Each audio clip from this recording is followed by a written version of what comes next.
20 Juli tahun 1825, Tegalrejo telah jatuh. Rumah-rumah terbakar. Pasukan kolonial menguasai bekas kediaman Pangeran Diponegoro. Namun bagi pemerintah Hindia Belanda, operasi itu seharusnya mengakhiri persoalan. Yang tidak mereka sadari, justru sejak hari itulah sebuah pusat kepemimpinan baru mulai terbentuk di tempat yang jauh, lebih sulit dijangkau.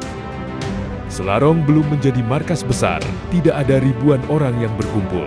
Tidak ada pasukan yang tersusun rapi, yang ada hanyalah sekelompok kecil orang yang bertahan bersama Diponegoro setelah meninggalkan Tegalrejo. Namun dari tempat sederhana inilah, arah sejarah Jawa mulai berubah. Mereka datang sedikit demi sedikit. Ada yang membawa berita, ada yang membawa makanan, ada yang menawarkan kuda, ada pula yang hanya ingin memastikan bahwa sang pangeran benar-benar selamat. Mereka tidak datang sebagai satu rombongan besar, melainkan melalui jaringan keluarga, pesantren, patron, dan hubungan sosial yang telah lama terjalin. Yang menarik, mereka tidak datang dengan alasan yang sama. Sebagian kehilangan rasa aman, sebagian membawa kemarahan, sebagian melihat harapan religius, sebagian datang karena kesetiaan keluarga. Perlahan, orang-orang dengan pengalaman yang berbeda mulai mengarahkan perhatian kepada tokoh yang sama. Untuk memahami mengapa hal itu terjadi, kita harus mundur sejenak. Perang Jawa tidak lahir hanya karena sengketa patok jalan di Tegalrejo. Peter Carey menunjukkan bahwa perang ini tumbuh di atas perubahan panjang dalam dunia politik, ekonomi, agraria, dan keagamaan yang telah berlangsung bertahan-tahan sebelum ke 1825.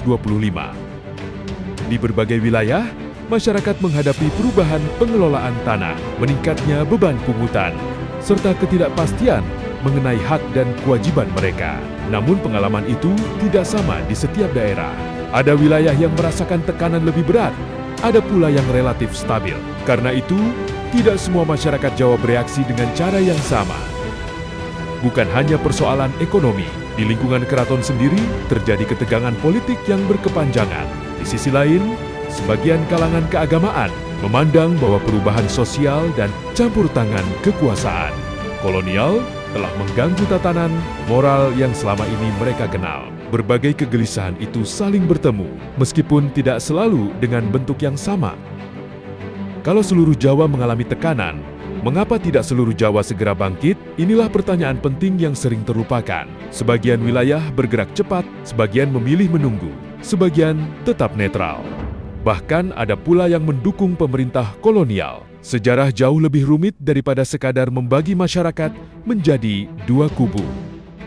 Dalam kajian kepemimpinan modern, seorang pemimpin biasanya muncul ketika lembaga yang ada tidak lagi mampu memberi rasa aman, keadilan, atau arah. Tetapi krisis kepercayaan saja tidak cukup melahirkan gerakan. Diperlukan seseorang yang dipercaya mampu menjadi pusat harapan bersama. Cara pandang ini merupakan lensa analisis kepemimpinan modern, bukan istilah yang digunakan oleh Diponegoro sendiri.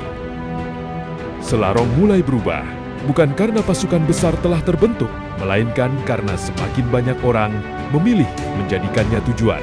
Mereka membawa keluhan yang berbeda, tetapi perlahan menemukan satu pusat yang sama. Sebuah gerakan besar selalu lahir dari banyak langkah kecil yang saling bertemu.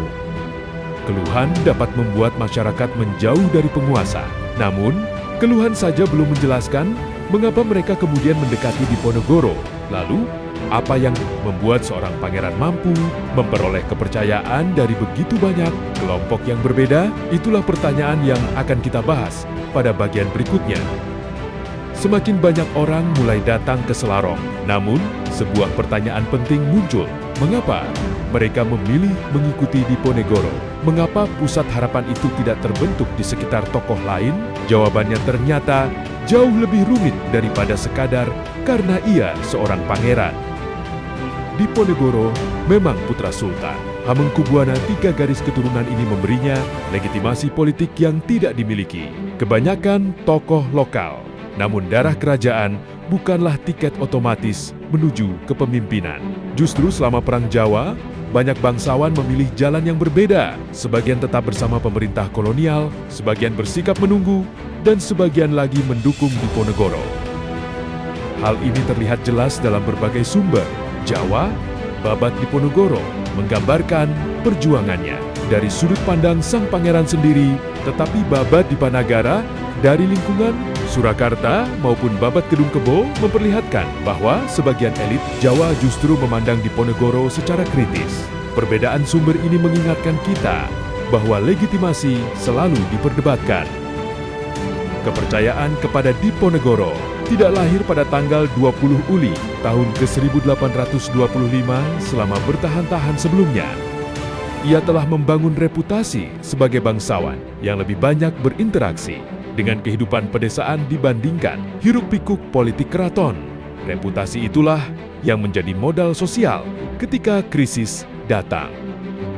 Dalam berbagai sumber, Diponegoro dikenal sebagai pribadi yang saleh dan dekat dengan lingkungan keagamaan, namun penting ditegaskan, reputasi religius ini bukan berarti seluruh ulama otomatis berada di belakangnya. Dukungan kalangan agama juga beragam, sebagaimana masyarakat Jawa sendiri tidak pernah sepenuhnya seragam. Seringkali Diponegoro digambarkan hidup seperti rakyat biasa. Gambaran itu perlu diluruskan. Ia tetap seorang pangeran dengan tanah, pengikut, dan kewibawaan sosial. Namun dibanding banyak bangsawan lain, kehidupannya di Tegalrejo membuatnya lebih akrab dengan persoalan masyarakat agraris. Kedekatan sosial inilah yang memperkuat kepercayaannya di mata banyak orang. Kajian kepemimpinan modern menunjukkan bahwa dalam masa krisis, masyarakat jarang mempercayai seseorang hanya karena pidatonya. Mereka melihat jejak hidupnya, mereka mengingat konsistensinya, mereka menilai apakah kata-kata seorang pemimpin sesuai dengan kehidupan yang telah ia jalani. Cara membaca ini adalah lensa kepemimpinan modern, bukan istilah yang digunakan Diponegoro sendiri. Keberhasilan Diponegoro keluar dari Tegalrejo tanpa tertangkap memperkuat keyakinan banyak calon pengikut bahwa pusat kepemimpinan itu masih hidup. Dalam tradisi Jawa kemudian berkembang berbagai kisah spiritual mengenai peristiwa tersebut. Bagi sejarawan, kisah-kisah itu dipahami sebagai bagian dari pembentukan legitimasi budaya, bukan sebagai fakta empiris yang dapat diverifikasi. Jika berbagai sumber dibandingkan, setidaknya ada 4 lapisan yang menjelaskan mengapa Diponegoro dipercaya. Pertama, legitimasi dinasti. Kedua, reputasi religius dan moral. Ketiga, kedekatan sosial dengan masyarakat pedesaan. Dan keempat, kemampuan mempertahankan kepemimpinan ketika Tegalrejo diserang. Tidak satupun faktor ini berdiri sendiri. Justru pertemuan keempatnya lah yang membentuk kepercayaan masyarakat. Perang Jawa juga melibatkan banyak tokoh berpengaruh. Ada ulama, bangsawan, bekel, hingga pemimpin daerah yang memiliki pengikut masing-masing. Justru karena itu, menarik bahwa banyak jaringan akhirnya bertemu pada figur Diponegoro. Kepemimpinannya bukan menggantikan seluruh tokoh lain, melainkan menjadi titik temu berbagai jaringan yang telah ada. Serangan terhadap Tegalrejo tidak menciptakan legitimasi Diponegoro. Serangan itu hanya membuka panggung bagi reputasi yang telah dibangun selama bertahun-tahun. Namun satu pertanyaan masih tersisa. Apakah semua orang yang mengikuti Diponegoro memiliki alasan yang sama, ataukah setiap kelompok membawa harapan dan kepentingannya sendiri? Jika kita mengatakan bahwa rakyat mengikuti Diponegoro, sebenarnya siapakah yang dimaksud dengan rakyat? Apakah mereka semua memiliki pengalaman yang sama, ataukah mereka datang dengan alasan yang sangat berbeda? Untuk menjawabnya, kita harus meninggalkan gambaran tentang satu masa yang homogen. Bagi sebagian masyarakat agraris, perubahan pengelolaan tanah, pungutan, dan ketidakpastian ekonomi menjadi persoalan yang nyata. Namun tekanan tersebut tidak dialami secara seragam. Ada daerah yang merasakan dampaknya lebih besar, ada pula yang tidak. Karena itu, motif ekonomi penting, tetapi tidak pernah cukup menjelaskan seluruh dukungan kepada Diponegoro. Bagi sebagian kalangan santri, krisis dipahami bukan hanya sebagai persoalan politik, tetapi juga sebagai kemerosotan tatanan moral. Bahasa agama memberi kerangka untuk memahami perubahan zaman. Namun perlu ditegaskan, tidak semua ulama mendukung Diponegoro, dan tidak semua pengikut Diponegoro digerakkan terutama oleh alasan keagamaan. Di tingkat lokal, bekel, kepala desa, dan pejabat setempat menghadapi pilihan yang sulit. Sebagian melihat Diponegoro sebagai harapan baru. Sebagian memilih bertahan bersama pemerintah. Pilihan mereka seringkali dipengaruhi oleh hubungan patronase, keamanan wilayah, dan kepentingan masyarakat yang mereka pimpin. Begitu pula di kalangan bangsawan, garis keturunan kerajaan tidak otomatis menghasilkan kesatuan sikap. Ada yang mendukung Diponegoro, ada yang tetap setia kepada pemerintah kolonial, dan ada pula yang memilih menunggu arah perkembangan perang. Elit Jawa sendiri terbelah. Gerakan besar tidak hanya ditopang oleh orang yang mengangkat senjata, pedagang, penyedia kuda, pengangkut hasil bumi, dan berbagai penyedia logistik ikut menentukan apakah sebuah gerakan dapat bertahan. Tanpa mereka, kepemimpinan sebesar apapun akan segera kehilangan tenaga. Dalam teori kepemimpinan modern, organisasi besar hampir tidak pernah dibangun melalui hubungan langsung antara pemimpin dengan seluruh pengikutnya. Kepercayaan mengalir melalui lapisan-lapisan perantara. Cara pandang ini merupakan lensa analitis modern untuk membantu memahami bagaimana jaringan sosial bekerja pada masa Diponegoro. Banyak orang kemungkinan tidak pernah berbicara langsung dengan Diponegoro. Mereka mengikuti tokoh yang telah mereka kenal dan percayai. Kiai, bekel, kerabat, atau bangsawan daerah yang kemudian menghubungkan mereka dengan perjuangan Diponegoro. Dengan demikian, jaringan lokal menjadi jembatan menuju kepemimpinan yang lebih besar.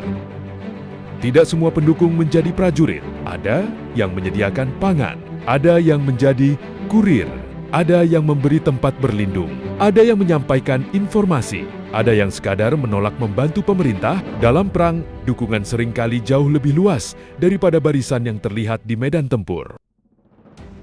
Namun sejarah tidak boleh hanya menceritakan mereka yang berada di satu pihak. Sebagian masyarakat memilih tetap netral, sebagian bekerja sama dengan pemerintah kolonial, sebagian elit bahkan menganggap Diponegoro justru membawa kekacauan. Babat Kedung Kebo dan tradisi Surakarta mengingatkan bahwa Perang Jawa juga merupakan perpecahan di dalam masyarakat Jawa sendiri. Karena itu, lebih tepat jika kita melihat gerakan Diponegoro sebagai sebuah koalisi sosial. Petani, santri, bangsawan, pejabat lokal, pedagang, dan berbagai kelompok lain bertemu pada satu arah politik yang sama, meskipun masing-masing tetap membawa harapan, kepentingan, dan tingkat pengorbanan yang berbeda.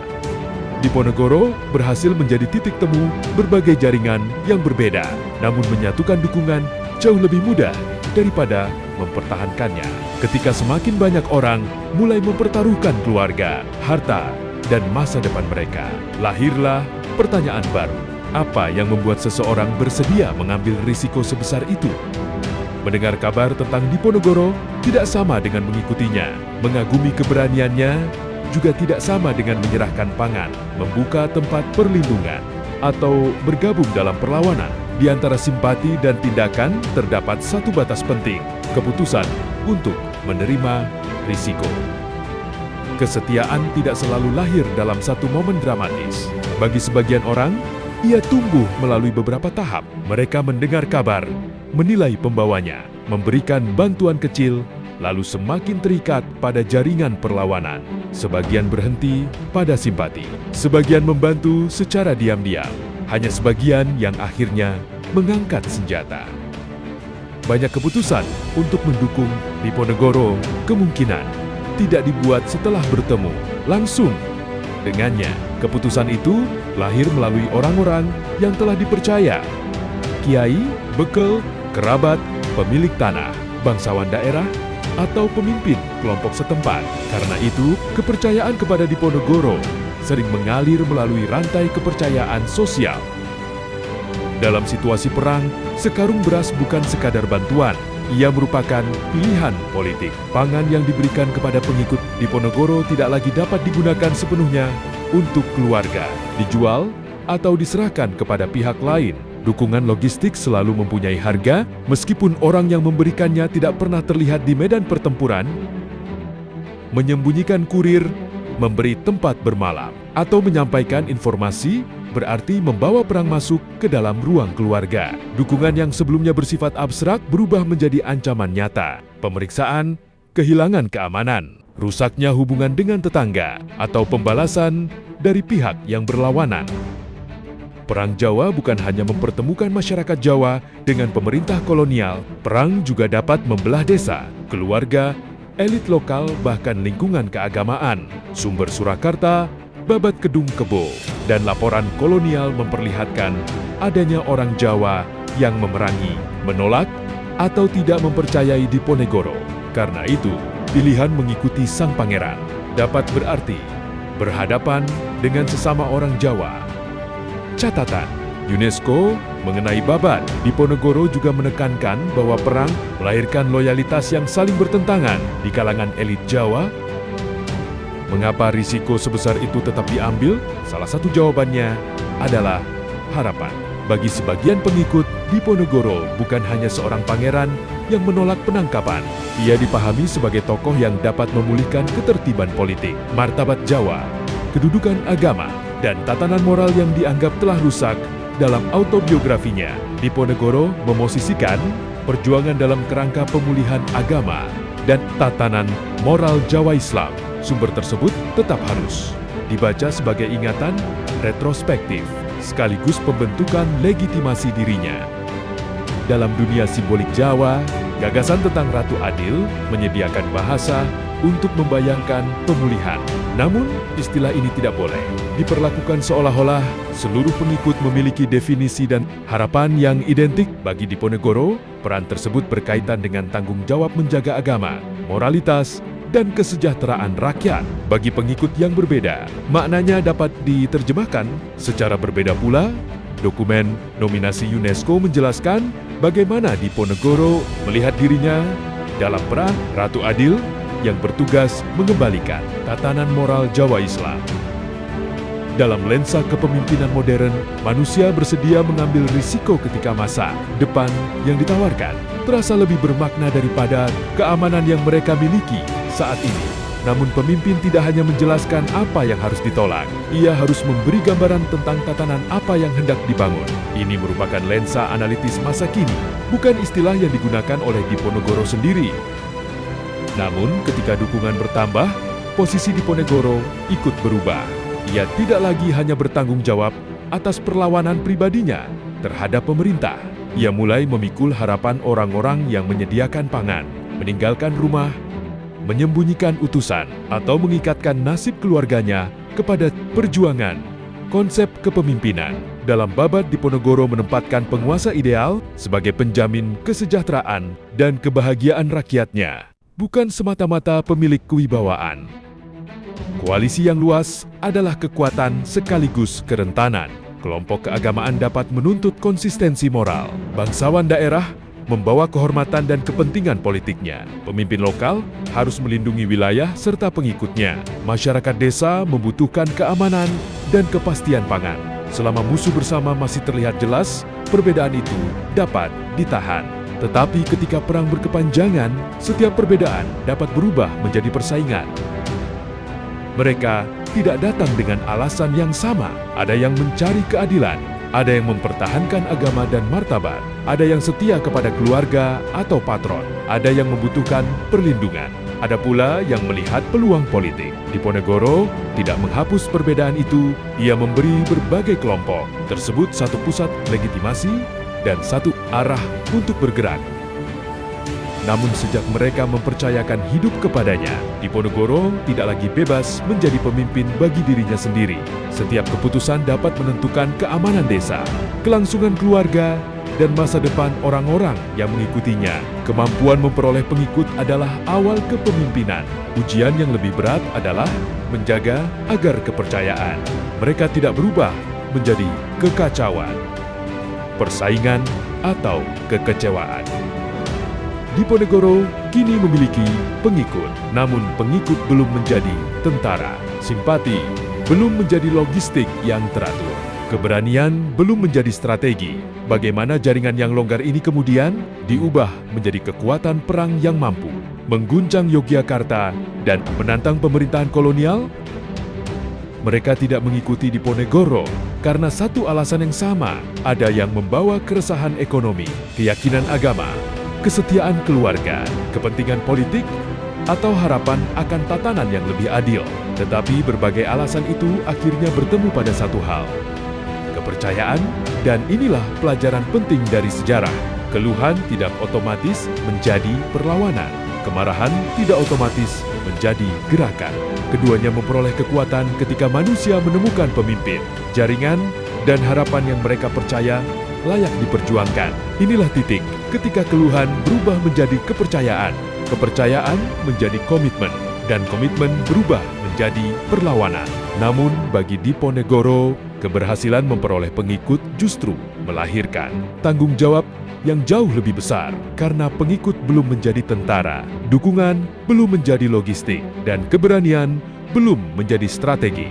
Bagaimana kemudian Selarong mengubah semuanya menjadi kekuatan perlawanan? Kita akan melanjutkannya dalam episode berikutnya. Pangeran Diponegoro, ketika Selarong menjadi pusat perlawanan. Terima kasih telah menyaksikan Human Inside Out, Inside History, dan Inside Leaders. Jangan lupa subscribe, like, komen, dan share. Sampai bertemu di episode berikutnya. Human Inside Out, Understanding People, Inspiring Performance, Creating Impact.